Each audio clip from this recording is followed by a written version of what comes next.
Honourable Minister, it's been a wonderful pleasure to be here with you in Somalia and Mogadishu.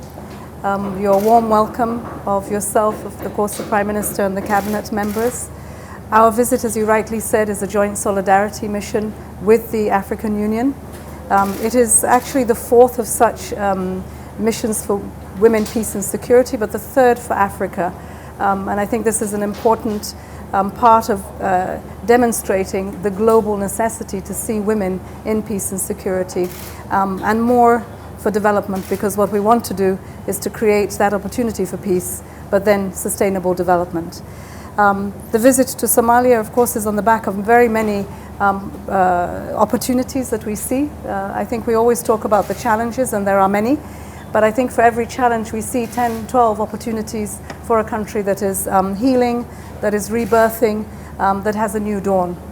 Not just for Somalia, but for the region. And I think this is important, that one knows that one is greater within the continent than just by itself, and partnerships are needed for that. We are very pleased to have had our meeting with the Prime Minister and yourselves to hear about the giant strides actually that have been taken in putting in place an enabling environment to include women more, the bills that are going to Parliament, but also the work on the Constitution, that you are creating a framework where everyone belongs and can see themselves represented, and that spells really the roadmap, if you would, for reintegration, for rebirthing Somalia.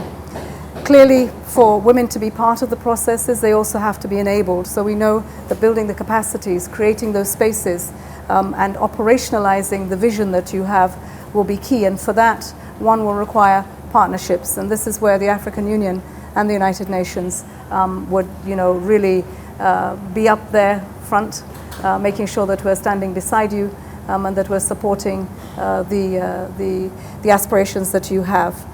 In addition to that, I would say that the electoral processes that will take place, I know all looking forward to the timetables that you have, and it will be a national effort. It will be an effort that will be required for a lot of dialogue, a lot of patience, a lot of bringing people together, because that's when we're better, that we can join up as a nation and move forward with it. That requires more dialogue, more spaces created. Again, the UN and the African Union happy to be able to bring in civil society, to bring in women, and to reinforce the vision that you have.